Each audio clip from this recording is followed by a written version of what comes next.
शांति। आज है 30 मई 2025 की साकार मुरली से। बाबा ने इसमें कहा कि तुम सब अभी शांति धाम सुख धाम में जाने के लिए ईश्वरीय धाम में बैठे हो। यह सत्य का संग है जहाँ तुम पुरुषोत्तम बन रहे हो। तुम बच्चे बाप से भी ऊंच हो, नीच नहीं। कैसे? बाबा कहते बच्चे, मैं विश्व का मालिक नहीं बनता तो मैं विश्व का मालिक बनाता हूँ, तो ब्रह्मांड का भी मालिक बनाता हूँ। मैं ऊंचते ऊंच बाप तुम बच्चों को नमस्ते करता हूँ, इसलिए तुम मेरे से भी ऊंच हो। मैं तुम मालिकों को सलाम करता हूँ, तुम फिर ऐसा बनाने वाले बाप को सलाम करते हो। मीठे मीठे रूहानी बच्चों को नमस्ते। रिस्पॉन्ड भी नहीं करते हो बाबा नमस्ते, क्योंकि बच्चे जानते हैं बाबा हमको ब्रह्मांड का मालिक भी बनाते हैं और विश्व का मालिक भी बनाते हैं। बाप तो सिर्फ ब्रह्मांड का मालिक बनते हैं, विश्व का मालिक नहीं बनते। बच्चों को ब्रह्मांड और विश्व दोनों का मालिक बनाते हैं। तो बाबा आप बच्चे बड़े ठहरे ना, इसलिए बच्चे फिर नमस्ते करते हैं। बाबा आप ही हमको ब्रह्मांड और विश्व का मालिक बनाते हो, इसलिए आपको नमस्ते। जिनको निश्चय है, निश्चय बगैर तो कोई यहाँ आ भी ना सके। यहाँ जो आते हैं वे जानते हैं हम कोई मनुष्य गुरु के पास नहीं जाते हैं। मनुष्य बाप के पास, टीचर के पास, वह मनुष्य गुरु के पास नहीं जाते हैं। तुम आते हो रूहानी बाप, रूहानी टीचर, रूहानी सतगुरु के पास। वह मनुष्य तो अनेक है, यह एक ही है। यह परिचय कोई को भी था नहीं। भक्ति मार्ग में शास्त्रों में भी है कि रचना और रचना को कोई भी नहीं जानते। जो अच्छे पढ़े लिखे होते हैं समझ सकते हैं हम सभी आत्माओं का बाप एक ही निराकार है। वह आकर बाप, टीचर, सदगुरु भी बनते हैं। गीता में श्री कृष्ण का नाम बाला है। गीता है सर्वशास्त्रमयी शिरोमणि, सबसे उत्तम ते उत्तम। गीता को ही माई बाप कहा जाता है।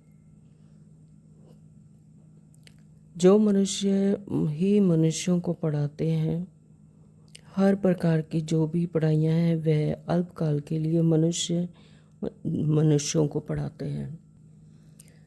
अल्पकाल का सुख मिला, फिर दूसरे जन्म में दूसरी पढ़ाई पढ़नी पड़े। यहाँ तो एक निराकार बाप ही है जो 21 जन्मों के लिए वर्षा देते हैं। कोई मनुष्य तो दे ना सके। किसको दुख कौन हरे, किसका दुख कौन हरे? बाप को ही दुख हरता सुख करता कहा जाता है। फादर ही फादर का तो कोई अर्थ ही नहीं निकलता। बाप बैठ समझाते हैं, यह है ही रावण राज्य। यह भी ड्रामा में नोंद है, इसलिए चित्रों में क्लियर कर दिखाया है। बाबा ने कहा यहाँ तुम सत के संग में बैठे हो, जिससे तुम सुखधाम में जाते हो। सतधाम भी दो हैं, एक है सुखधाम, दूसरा है शांति धाम। यह है ईश्वर का धाम। बाप रचता है ना, तो बाप द्वारा समझकर होशियार होते जाते हैं। उनका कर्तव्य है सर्विस करना। बाप कहेंगे तुम अभी समझकर होशियार हुए हो तो शिव के मंदिर में जाकर समझाओ। उन्हें बोलो इस पर फल फूल, मक्खन, घी, अक के फूल, गुलाब के फूल वैरायटी क्यों चढ़ाते हो? कृष्ण के मंदिर में अक के फूल नहीं चढ़ाते हैं, वहाँ बहुत अच्छे खुशबूदार फूल ले जाते हैं। कोई मनुष्य को भगवान का ताजिद कहा नहीं जाता। लक्ष्मी नारायण को भी भगवान नहीं, उनको देवी देवता कहा जाता है। ब्रह्मा विष्णु शंकर को भी देवता कहेंगे। भगवान एक बाप ही है, वह है सभी आत्माओं का बाप। सभी कहते भी हैं हे परमपिता परमात्मा। उनका सच्चा सच्चा नाम है शिव, और तुम बच्चे हो सालिग्राम। हम प्रजापिता ब्रह्मा के संतान हैं, इसलिए भी के कहलाते हैं। अच्छा, ब्रह्मा को किसने पैदा किया? भगवान ने। तो ब्रह्मा विष्णु शंकर यह सब क्रिएशन है। सूक्ष्म वतन की भी रचना हो गई। तो ब्रह्मा मुख कमल से तुम बच्चे निकले हो, ब्राह्मण ब्राह्मणियाँ कहलाते हो। तुम ब्रह्मा मुख वंशावली एडॉप्टेड हो। प्रजापिता ब्रह्मा बच्चे कैसे पैदा करेंगे? जरूर एडॉप्ट करेंगे। जैसे गुरु के फॉलोअर्स अडॉप्ट होते हैं, उनको कहेंगे शिष्य। तो प्रजापिता ब्रह्मा सारी दुनिया का पिता हो गया, उनको कहा जाता है great great grandfather. Prajapita Brahma के बच्चे आपस में भाई बहन हो गए। ब्रह्मा को अडॉप्ट किया है शिव बाबा ने। कहते हैं मैं इस बूढ़े तन में प्रवेश करूँ, तुमको राजयोग सिखलाता हूँ। आत्मा असल पवित्र होती है, फिर सतो रजो तमो में आती है। इस समय कलयुग में सब है तमो प्रधान, सतयुग में सतो प्रधान थे। आज से 5000 वर्ष पहले इन लक्ष्मी नारायण का राज्य था। 2500 वर्ष देवताओं की डायनेस्टी चली, उनके बच्चों ने भी राज्य किया ना। भारत को अविनाशी खंड माना गया है क्योंकि यहाँ ही शिव बाबा का अवतरण होता है। भारत खंड कभी विनाश हो नहीं सकता। तुम आए ही हो मनुष्य से देवता पुरुषोत्तम बनने। मनुष्य तो यह भी नहीं जानते कि हम आत्माएं निर्वाण धाम में रहती हैं, वहाँ से आते हैं पाठ बजाने। इस नाटक की आयु 5000 वर्ष है। हम इस बेहद के नाटक में पाठ बजाते हैं। इतने सब मनुष्य पाठधारी हैं, यह ड्रामा का चक्कर फिरता रहता है। देवताएं तो पावन थे, यह है पतित, इसलिए अपने को देवता कह नहीं सकते। मन देवताओं की पूजा करते रहते हैं, अपने को पापी नीच कहते हैं। अब आप समझाते हैं हम ही पूज्य थे, फिर तुम ही पुजारी पतित बने हो। हम सो का अर्थ भी समझाया है। वे कह देते हैं आत्मा सो परमात्मा, यह है झूठा अर्थ, झूठी काया, झूठी माया। तुम बच्चे बाप द्वारा भी नई नई बातें सुनते हो। सबसे नई बात है तुम्हें मनुष्य से देवता बनना है। तुम जानते हो मनुष्य से देवता बनने की पढ़ाई कोई मनुष्य नहीं पढ़ाते हैं, भगवान पढ़ाते हैं। पाप ही आकर तुमको मनुष्य से देवता बनाते हैं। गायन भी है, मूत पलिति कपड़ धोए, तो वहाँ विकार होता नहीं, वह है ही संपूर्ण निर्विकारी दुनिया। भारत 5000 वर्ष पहले कितना साहूकार था। सोने हीरे ज्वारों के महल थे, कितना धन था। अभी क्या हालत है। सो सिवाय बाप के सिरताज कोई बनना ना सके। इसलिए अपने को आत्मा समझो, मामिकम याद करो तो पाप भस्म हो जाएंगे। ताना किले मुख्य सार में बाबा ने कहा कि हम ब्रह्मा मुख वंशावली ब्राह्मण हैं। स्वयं भगवान हमें मनुष्य से देवता बनाने की पढ़ाई पढ़ा रहे हैं। नंबर 2 बाबा ने कहा कि अभी हमारी वानप्रस्थ अवस्था है, मौत सामने खड़ा है, वापस घर जाना है, इसलिए बाप की याद से सब पापों को भस्म करना है। वरदान दिया है नॉलेज रूपी चाबी द्वारा भाग्य का अखुट खजाना प्राप्त करने वाले माला माल भव। ओम शांति। तो शुरू करते हैं आज की साकार मुरली विस्तार से। बाबा कहते मीठे बच्चे, हाँ जी बाबा, तुम अभी शांति धाम सुख धाम में जाने के लिए ईश्वरीय धाम में बैठे हो। तो ये अभी हम संगम युग पर जब स्वयं ईश्वर परमात्मा हमें आकर अपना परिचय देते हैं, हमारे सत्य स्वरूप का परिचय हमें मिलता है। तो ये क्या हुआ, ईश्वरीय धाम, जब आत्मा और परमात्मा का मिलन होता है, सम्मुख है। और तुम अभी शांति धाम और सुख धाम में जाने के लिए, है ना। तो अभी हमें कहाँ जाना है, शांति धाम और फिर सुख धाम। शांति धाम यानी परम धाम, जो कि आत्माओं के रहने का सत्य घर है। और फिर आते हैं पाठ बजाने के लिए सुख धाम यानी सतयुग में, नई दुनिया में। तो यह सत्य का संग है। कौन सा है सत्य का संग? जो परमात्मा का आत्मा के साथ संग होता है। तो जहाँ तुम पुरुषोत्तम बन रहे हो, तो ये क्या है, संगम युग, सभी पुरुषों में उत्तम युग है ना, सभी युगों में उत्तम। तो ये क्या है, पुरुषोत्तम युग। इसमें हम क्या बनते हैं, पुरुषोत्तम। तो बाबा कहते हैं कि तुम यहाँ पर पुरुषोत्तम बन रहे हो। प्रश्न किया है, तुम बच्चे बाप से भी ऊंच हो, नीच नहीं, कैसे? उत्तर दिया बाबा ने। बाबा कहते, बच्चे मैं विश्व का मालिक नहीं बनता है। तो बाबा तो परमात्मा तो इस दुनिया में, इस पांच तत्वों की दुनिया में जीवन मरण में नहीं आते, अभोक्ता हैं।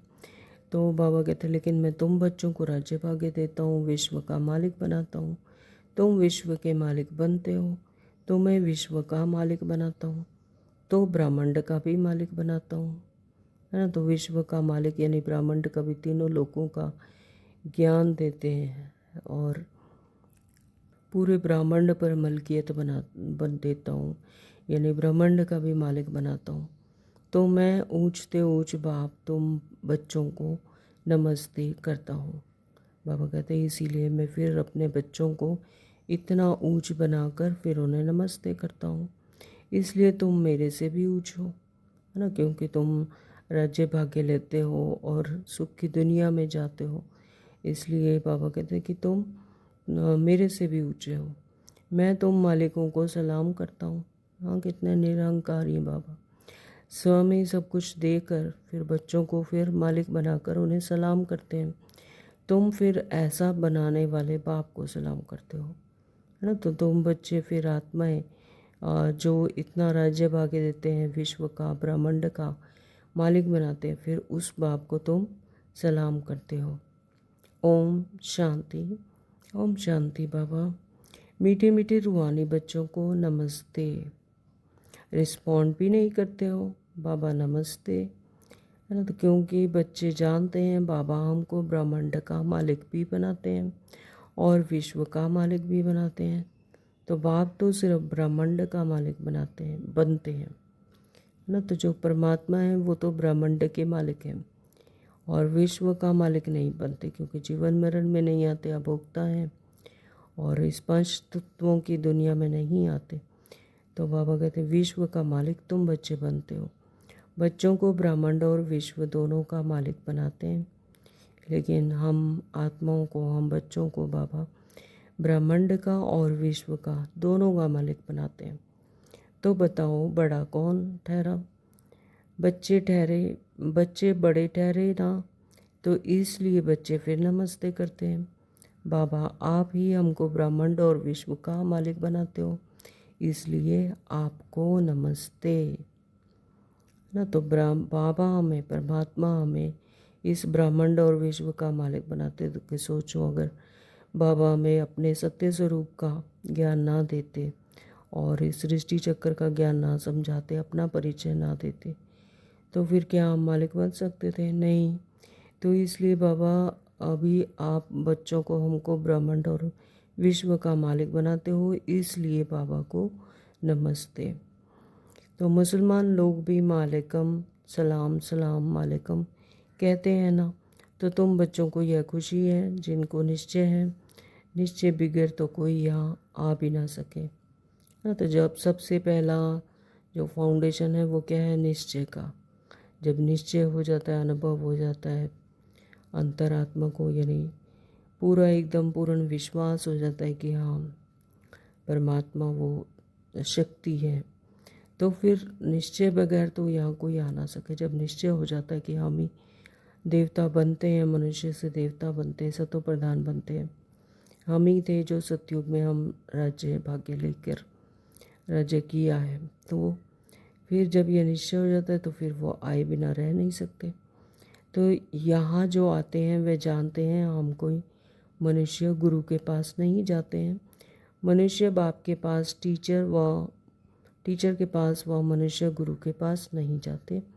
तुम आते हो रूहानी बाप, रूहानी टीचर, रूहानी सतगुरु के पास। वह मनुष्य तो अनेक है, यह एक ही है, यह परिचय कोई को भी था नहीं।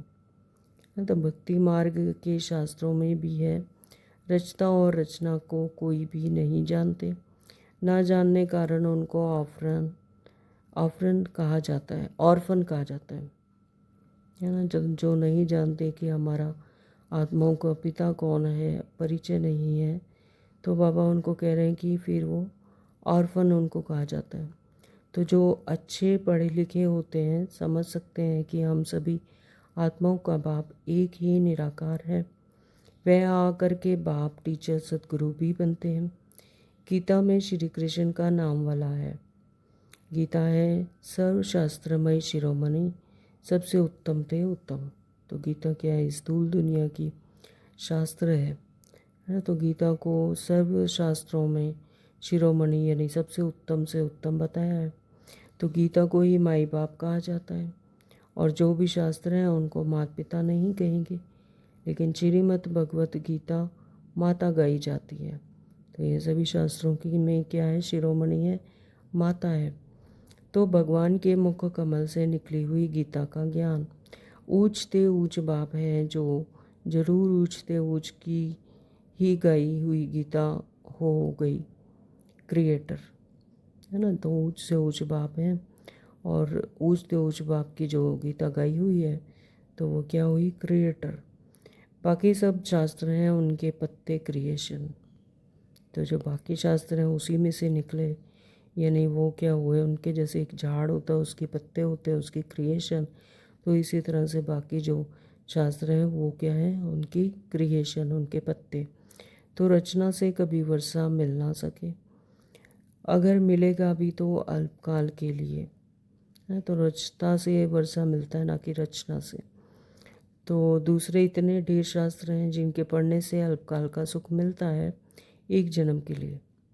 तो शास्त्रों को पढ़ने की दरकार यहाँ पर बाबा कहते हैं अल्पकाल के लिए ही है। अगर कोई इतने सारे शास्त्र पढ़ते हैं तो पढ़ने से अल्पकाल का सुख मिलता है एक जन्म के लिए। तो जो मनुष्य ही मनुष्यों को पढ़ाते हैं तो वहाँ पर परमात्मा हमें वो ज्ञान नहीं देते, बल्कि मनुष्य ही जैसे उसको स्मृति आई तो वह फिर और मनुष्यों को भी पढ़ाते हैं।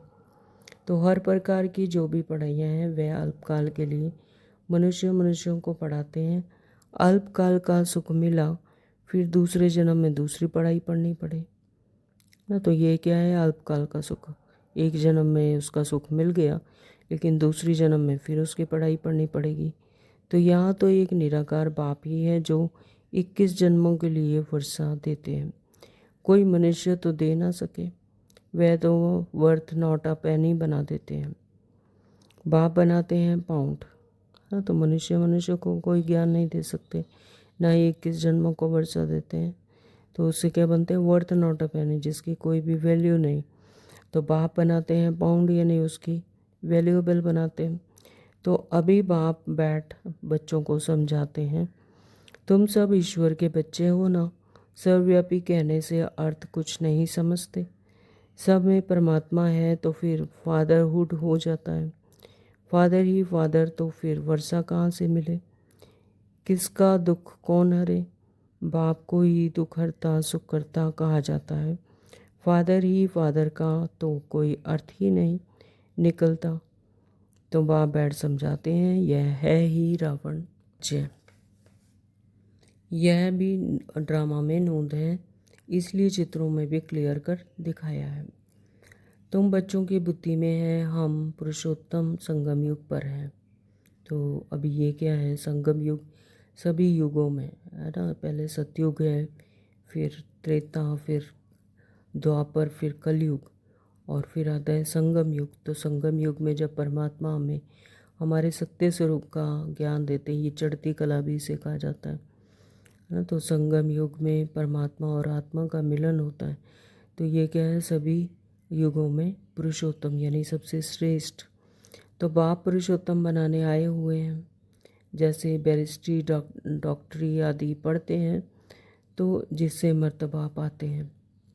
तो बाबा हमें क्या बनाते हैं? पुरुषोत्तम बनाते हैं, अपने आत्मिक स्मृति जगाते हैं और हमें सतो प्रधान बनाते हैं। इसे डायमंड युग भी कहा जाता है, क्योंकि ये सभी युगों में क्या है? श्रेष्ठ है। तो बाबा कहते हैं कि जैसे बैरिस्ट्री, डॉक्टरी आदि पढ़ते हैं जिससे मर्तबा पाते हैं, तो समझते हैं इस पढ़ाई से हम फलाना बनूंगा। तो डॉक्टरी या जो भी उच्च पढ़ाई कोई करते हैं तो उन्हें ये अंदर में समझ रहती है कि हम इस पढ़ाई से ये बनूंगा। तो यहाँ तुम सत्य के संग में बैठे हो, तो यहाँ पर किसका संग है? परमात्मा का संग है, तो जिससे तुम सुखधाम में जाते हो।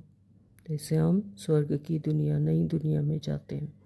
सत्य धाम भी दो हैं, बाबा कहते हैं अब सत्य धाम भी दो हैं, एक है सुख धाम, दूसरा है शांति धाम। शांति धाम में तो आत्माएं अपने निराकार स्वरूप में, बिंदु स्वरूप में रहते हैं, और सुख धाम में पांच तत्वों की दुनिया में फिर से पाठ बजाने के लिए आती हैं और नई दुनिया में, सुख की दुनिया में आती हैं। तो यह है ईश्वर का धाम। तो यह भी संगम युग क्या है? ईश्वर का धाम। तो बाप रचता है ना, तो जो बाप द्वारा समझ कर होशियार होते जाते हैं उनका कर्तव्य है सर्विस करना। तो जब ये समझ आ जाती है कि हम उस पिता के, परमात्मा के सभी आत्माएं संतान हैं, तो फिर आत्मा आत्मा का कल्याण करती है, उन्हें कर्तव्य, अपने कर्तव्य को समझती हैं और सर्विस करती हैं। बाप कहेंगे तुम अभी समझ कर होशियार हुए हो तो शिव के मंदिर में जाकर समझाओ, उन्हें बोलो इस पर फल फूल, मक्खन, घी, अख के फूल, गुलाब के फूल वैरायटी क्यों चढ़ाते हो? है ना? तो ये तो स्मृति है, ये तो समझ है कि शिव के मंदिर में जाकर अख के फूल, फल, मक्खन, घी, है ना, ये गुलाब के फूल वैरायटी सब चढ़ाते हैं। वो सब क्या है? बाबा के बच्चे। तो कृष्ण के मंदिर में अख के फूल नहीं चढ़ाते हैं ना, तो कृष्ण के मंदिर में अख के फूल नहीं चढ़ाते, क्योंकि कृष्ण का स्वराज्य कहाँ पर होता है? सतयुग में। तो वहाँ पर अक्क जैसी कोई चीज़ होती नहीं, तो यानी विषय विकार नहीं होते, तो इसलिए वहाँ पर अक्क नहीं चढ़ाते। वहाँ तो बहुत सुंदर अच्छे खुशबूदार फूल ले जाते हैं। खुशबूदार फूल यानी आत्मिक समृद्धि जिनको है, जो सतो प्रधान है, तो फूलों से उसकी तुलना बाबा ने की है। तो कृष्ण के मंदिर में अक्क के फूल नहीं चढ़ाते, वहाँ क्या चढ़ाते हैं? अच्छे खुशबूदार फूल। तो यानी उनके जो स्वराज्य में जो जाती हैं आत्माएं, वो कैसी होती हैं? बिल्कुल एकदम खुशबूदार फूल की तरह, सतो प्रधान। तो शिव के आगे अक्क के फूल, तो गुलाब के फूल भी चढ़ाते हैं। हाँ, तो शिव के तो सभी बच्चे हैं, चाहे वो अक्क के फूल हैं, विषय विकारों से में ग्रसित है, फंसे हुए हैं, चाहे गुलाब के फूल हैं, सभी कुछ चढ़ाते, क्योंकि शिव के तो सभी बच्चे हैं। अर्थ तो कोई जानते नहीं, और इस समय तुम बच्चों को बाप पढ़ाते हैं, कोई मनुष्य नहीं पढ़ाते, और सारी दुनिया में मनुष्यों को मनुष्य पढ़ाते हैं, तुमको भगवान पढ़ाते हैं। तो कितनी खुशी की बात है कि हमें स्वयं परम पिता परमात्मा, इस सृष्टि चक्र के रचयिता, है ना, और सतयुग के स्थापना करवाने वाले परमात्मा हमें पढ़ाते हैं। कोई मनुष्य को भगवान कदाचित कहा नहीं जाता, तो मनुष्य को तो भगवान नहीं कह सकते। लक्ष्मी नारायण को भगवान नहीं, उनको देवी देवता कहा जाता है। वहाँ ब्रह्मा विष्णु शंकर को भी देवता कहेंगे। भगवान एक बाप ही है, वह सभी आत्माओं का बाप। सभी कहते भी हैं हे परमपिता परमात्मा, उनका सच्चा सच्चा नाम है शिव, और तुम बच्चे हो शालिग्राम। है तो स्थूल दुनिया में जैसे शिव और उसके बच्चे शालिग्राम बनाते, तो शालिग्राम कौन है? हम बच्चे, और शिव है स्वयं परमपिता परमात्मा। तो पंडित लोग जब रुद्र यज्ञ रचते हैं तो शिव का नाम, तो शिव का बहुत बड़ा लिंग बनाते हैं, और शालिग्राम छोटे छोटे बनाते हैं। तो शालिग्राम कहा जाता है आत्माओं को, और शिव कहा जाता है परमात्मा को। तो वह सभी का बाप है। हम सब हैं भाई भाई, कहते भी हैं ब्रदरहुड। तो बाप के बच्चे हम भाई भाई हैं, फिर भाई बहन कैसे हुए? तो प्रजापिता ब्रह्मा के मुख से प्रजा रची जाती है ना। तो जब हम आत्मिक स्वरूप में हैं तो भाई भाई हैं, तो जब स्थूल दुनिया में हैं तो फिर यहाँ पर भाई बहन हैं। तो वह है ब्राह्मण और ब्राह्मणियाँ। हम प्रजापिता ब्रह्मा के संतान हैं, इसलिए बीके कहलाते हैं। तो हम कौन हैं? प्रजापिता ब्रह्मा की मुख वंशावली संतान, अडॉप्टेड बच्चे। तो इसलिए हमें क्या कहा जाता है? बीके, यानी ब्रह्मा कुमार, ब्रह्मा कुमारियाँ। तो अच्छा, ब्रह्मा को किसने पैदा किया? भगवान ने। तो ब्रह्मा विष्णु शंकर यह सब क्रिएशन है ना, तो ब्रह्मा विष्णु शंकर ये को किसने क्रिएट किया? शिव परमात्मा ने। तो सूक्ष्म वतन भी रचना हो गई। और ब्रह्मा मुख कमल से तुम बच्चे निकले हो, ब्राह्मण ब्राह्मणियाँ कहलाते हो। तुम ब्रह्मा मुख वंशावली अडॉप्टेड हो। प्रजापिता ब्रह्मा बच्चे कैसे पैदा करेंगे? जरूर अडॉप्ट करेंगे ना।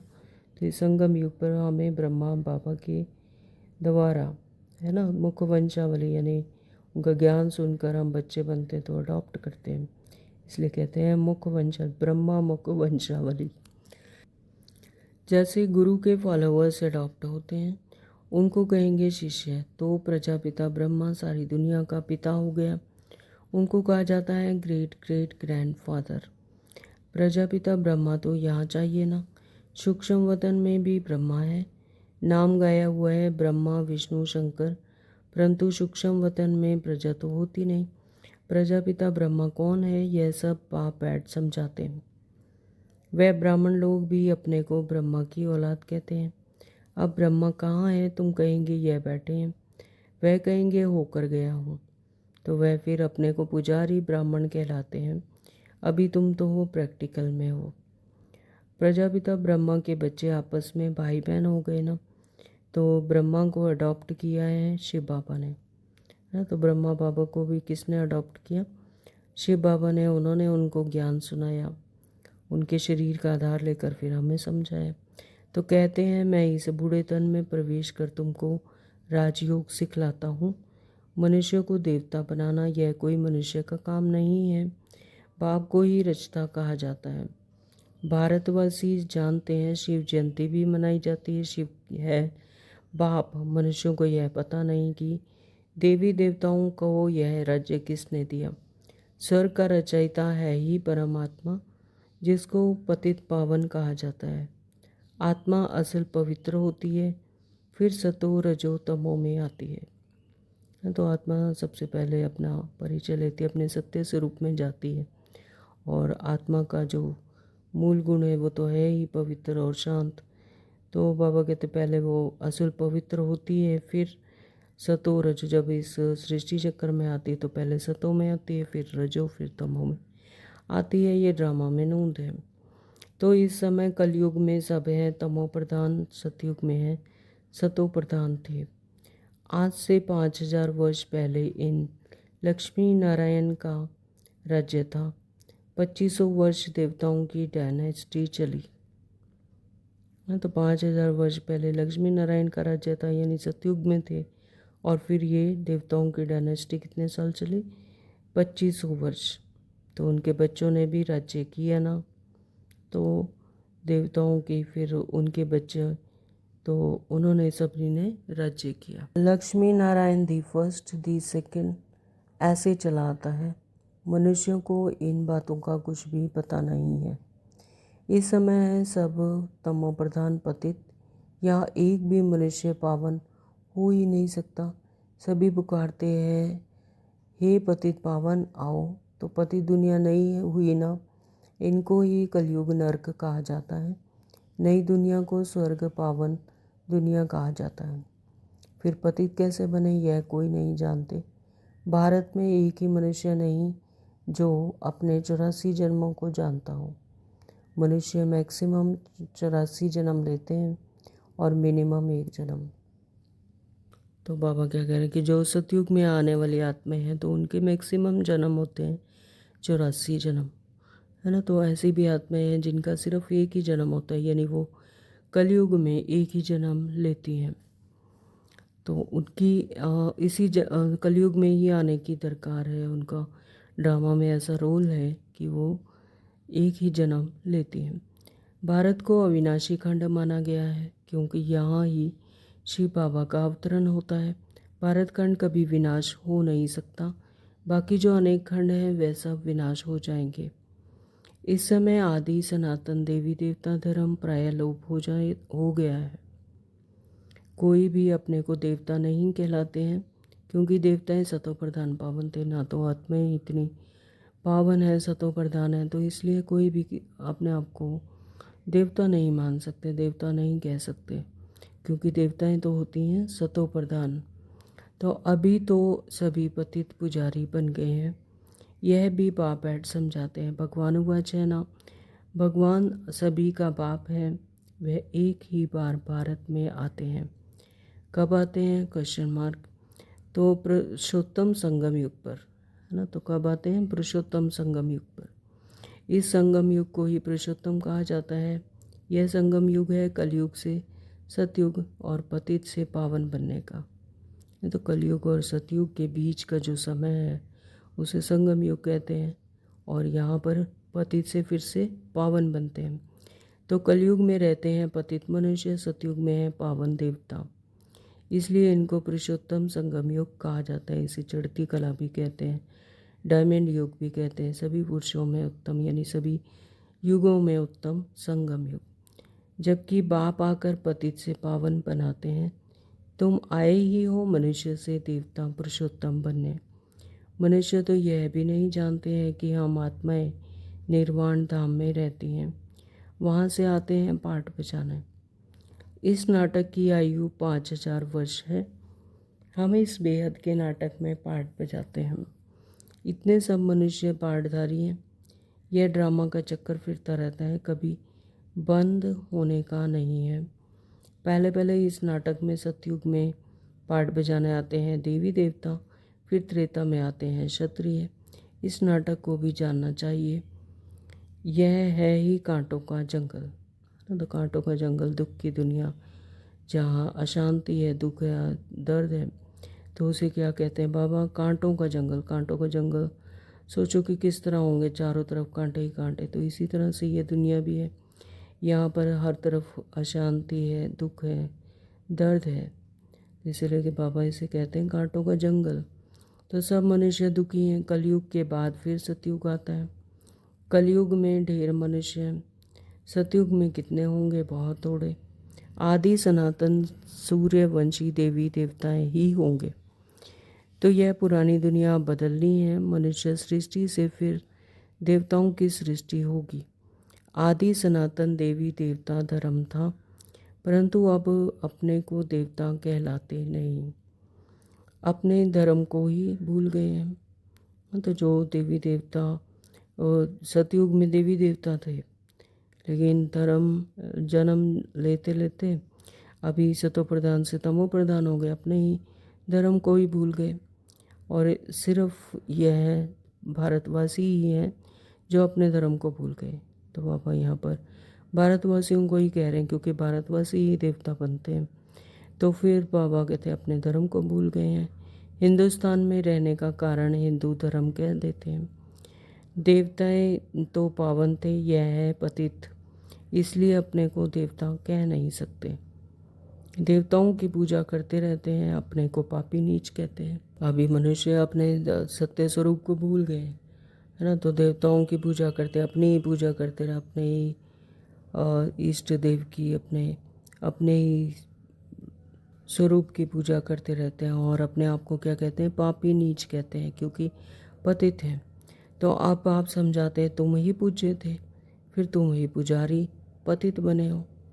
तो अभी बाबा हमें समझाते हैं, बाबा हमें परिचय देते हैं कि बच्चे तुम ही तो पूज्य थे, फिर तुम ही पुजारी बने, अपनी ही पूजा कर रहे।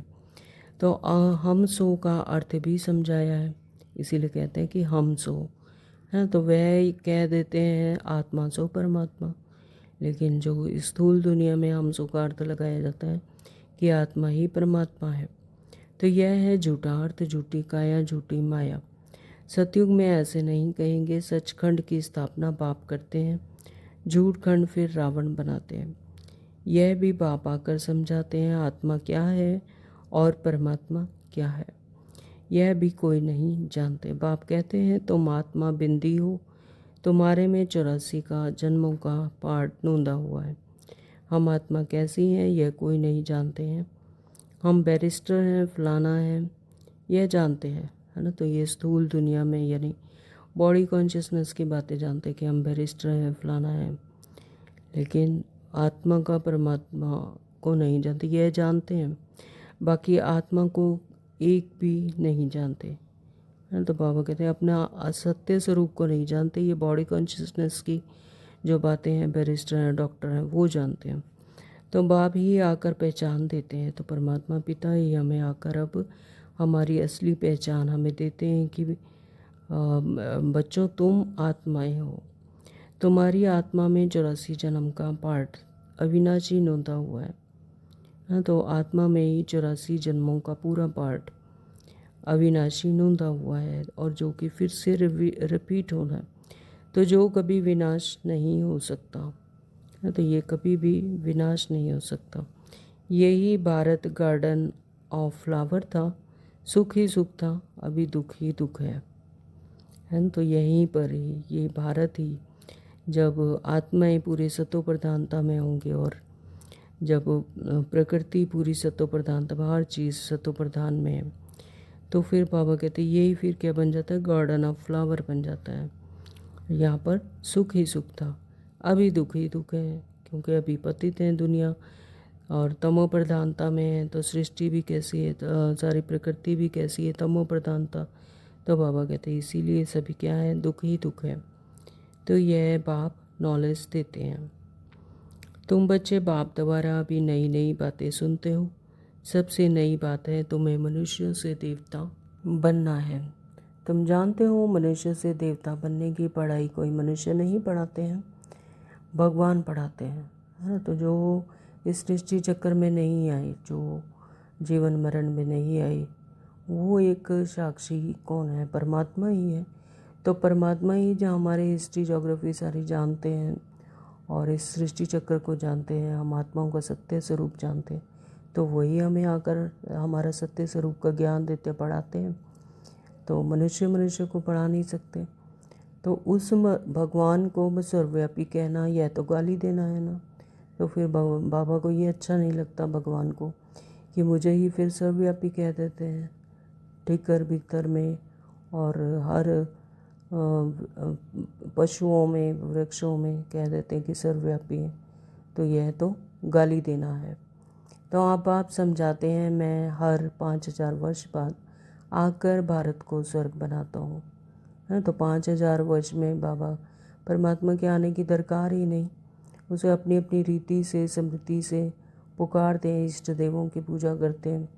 लेकिन बाबा कहते हैं मैं 5000 वर्ष के बाद ही आता हूँ, भारतवर्ष को फिर से स्वर्ग बनाता हूँ। तो रावण नरक बनाते हैं, यह बातें दुनिया में और कोई नहीं जानते। बाप ही आकर तुमको मनुष्य से देवता बनाते हैं। गायन भी है मूत पलिती कपड़ धोए, है ना। परमात्मा ने बताया हमें कि आत्मा इतनी मलिन होती है कि उसे फिर परमात्मा की याद से धोते हैं, यानी अपने विक्रम को, विष को विनाश कर कर फिर से आत्मा तमो प्रधान स्वच्छ बनती है। तो वहाँ विकार होता नहीं, वह है ही संपूर्ण निर्विकारी दुनिया। कौन सी दुनिया? सतयुग की दुनिया। वहाँ पर कोई विकार नहीं है, सभी के एक ही तरह के संकल्प हैं, है ना। तो विकार जो 5 विकार बताए हैं, काम क्रोध मोह लोभ अहंकार, वहाँ पर होता नहीं, उसका नामो निशान नहीं। तो कितनी सतो प्रधान, कितनी पावन है वहाँ दुनिया। तो अभी है विशियस वर्ल्ड। तो यहाँ पर क्या है, तमो प्रधानता है, विशियस वर्ल्ड है। यहाँ पर तो है ही चारों तरफ विक्रम ही है। बुलाते भी हैं पतित पावन आओ। हमको रावण ने पतित बनाया है, परंतु जानते नहीं कि रावण कब आया और क्या हुआ। रावण ने कितना कंगाल बना दिया है ना। तो रावण ने कंगाल बना दिया आत्मा की, अपनी स्मृति ही भूल गई, अपना सत्य स्वरूप ही भूल गया। और जो सुख शांति आनंद पवित्रता जो आत्मा के अपने ही मूल गुण हैं, तो वो उससे ही विहीन बन गई, यानी कंगाल हो गई, अपने ही शांति को ढूंढ रही है। रावण ने कितना कंगाल बना दिया है। तो भारत में 5000 वर्ष पहले कितना साहूकार था। तो बाबा बता रहे हैं कि 5000 वर्ष पहले कितना साहूकार थे, और सोने हीरे ज्वारों के महल थे। तो ये प्रकृति भी उतनी ही सतो प्रधान थी, उतनी ही रिच थी। तो कितना धन था। अभी क्या हालत है। तो हर चीज़ से अनरिच थे, लेकिन अभी तो बाबा कहते देखो क्या हालत हो गई। तो सो सिवाय बाप के सिरताज कोई बना ना सके। तो ऐसा परमात्मा ही करते हैं कि फिर से हमें वह सिरताज बनाते हैं, वो परमात्मा पिता ही बना सकते हैं। अभी तुम कहते हो शिव बाबा भारत को हेवन बनाते हैं, अब बाप कहते हैं मौत सामने खड़ा है, तुम वानप्रस्थी हो, अब जाना है वापस, इसलिए अपने को आत्मा समझो। वानप्रस्थी यानी तुम इस वाणी से परे की दुनिया, तो अभी इस वानप्रस्थी, तुम वानप्रस्थी हो, अब जाना है वापस, इसलिए अपने को आत्मा समझो और माँ में कम याद करो। हमारा सत्य स्वरूप, हमारा सत्य घर ही है क्या, वाणी से परे का देश। तो हमें अपने को वो आत्मा समझ परमात्मा को याद करना है, तो पाप भस्म हो जाएंगे। अच्छा, मीठे मीठे सिकलते बच्चों प्रति माता पिता बाप दादा का याद प्यार और गुड मॉर्निंग। रूहानी बाप की रूहानी बच्चों को नमस्ते। हम रूहानी बच्चों की रूहानी माता पिता बाप दादा को याद प्यार और गुड मॉर्निंग। नमस्ते जी, नमस्ते जी, नमस्ते जी। शुक्रिया बाबा, आपका बहुत बहुत शुक्रिया। धारणा के लिए मुख्य सार में है, बाबा ने कहा कि हम ब्रह्मा मुख वंशावली ब्राह्मण हैं। स्वयं भगवान हमें मनुष्य से देवता बनाने की पढ़ाई पढ़ा रहे हैं, है ना। तो ब्रह्मा ने हमें मुख के द्वारा ज्ञान देकर चुना और अपने बच्चे बनाए, अडॉप्ट किया। तो हम क्या हैं, ब्रह्मा मुख वंशावली ब्राह्मण हैं।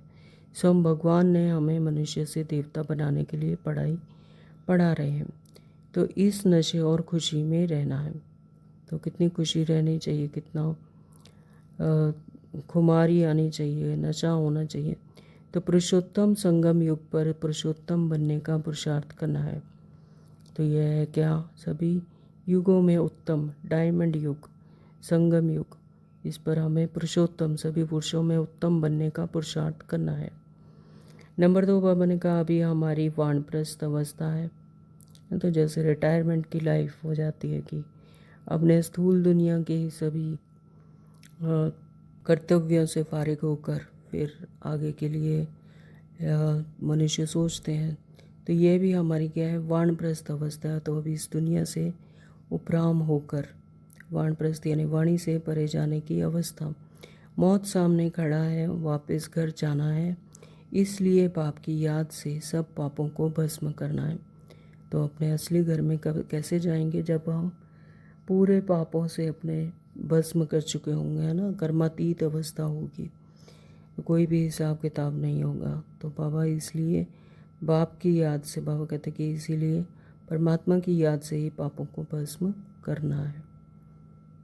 वरदान दिया बाबा ने, नॉलेज रूपी चाबी द्वारा भाग्य का अखुट खजाना प्राप्त करने वाले माला माल भव। तो नॉलेज रूपी चाबी बाबा ने हमें दी, हमें नॉलेज दी है आत्मा की, परमात्मा की, अपने सत्य स्वरूप की, है ना। तो बाबा कहते कि उस चाबी के द्वारा फिर भाग्य का अखुट खजाना यानी ज्ञान प्राप्त करके ज्ञान का अखुट खजाना जमा करना, प्राप्त करने वाले माला माल भव। बहुत सुंदर वरदान दिया बाबा ने। सभी अपने एकाग्र होकर अपने आत्मिक स्मृति में रहेंगे,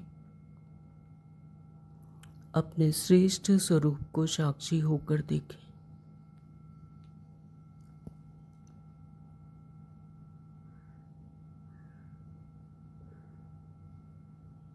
मैं आत्मा, नॉलेजफुल परमात्मा पिता की संतान,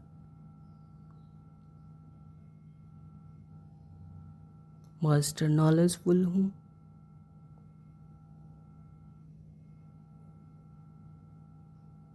देखें अपने प्राप्त सभी खजानों को।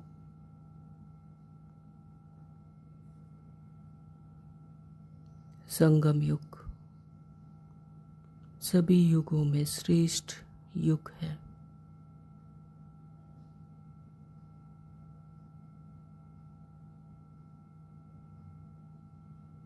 यह संगम युग खजाने प्राप्त करने का युग है।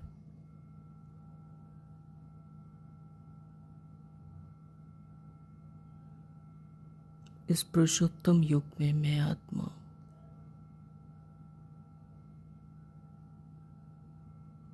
पुरुषोत्तम हूँ।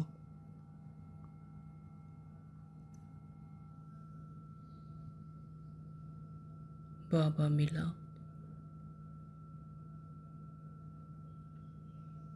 तो जैसे सभी अखुट खजाने मिल गए।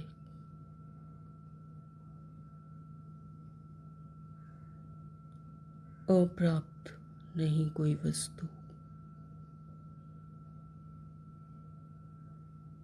मुझ ब्राह्मण के खजाने में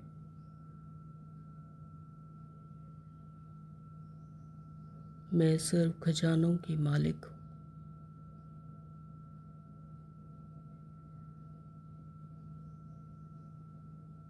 मैं संपूर्ण और संपन्न हूँ।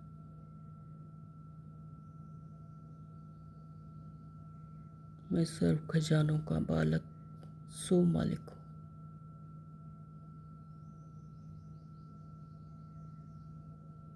मुझे नॉलेज रूपी चाबी मिली और भाग्य का अखुट खजानों से मालामाल परमात्मा ने बना दिया।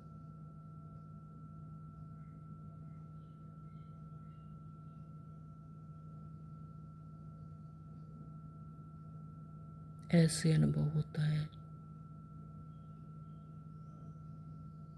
जैसे खुशी का झरना अखुट अविनाशी बहता ही रहता है। मैं आत्मा स्वयं को सर्व खजानों से भरपूर संपन्न मालामाल अनुभव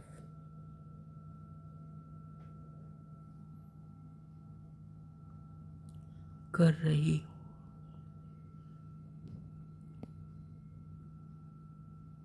ओम शांति। तो बाबा क्या कहते हैं, संगम युग पर सभी बच्चों को भाग्य बनाने के लिए नॉलेज रूपी चाबी मिलती है।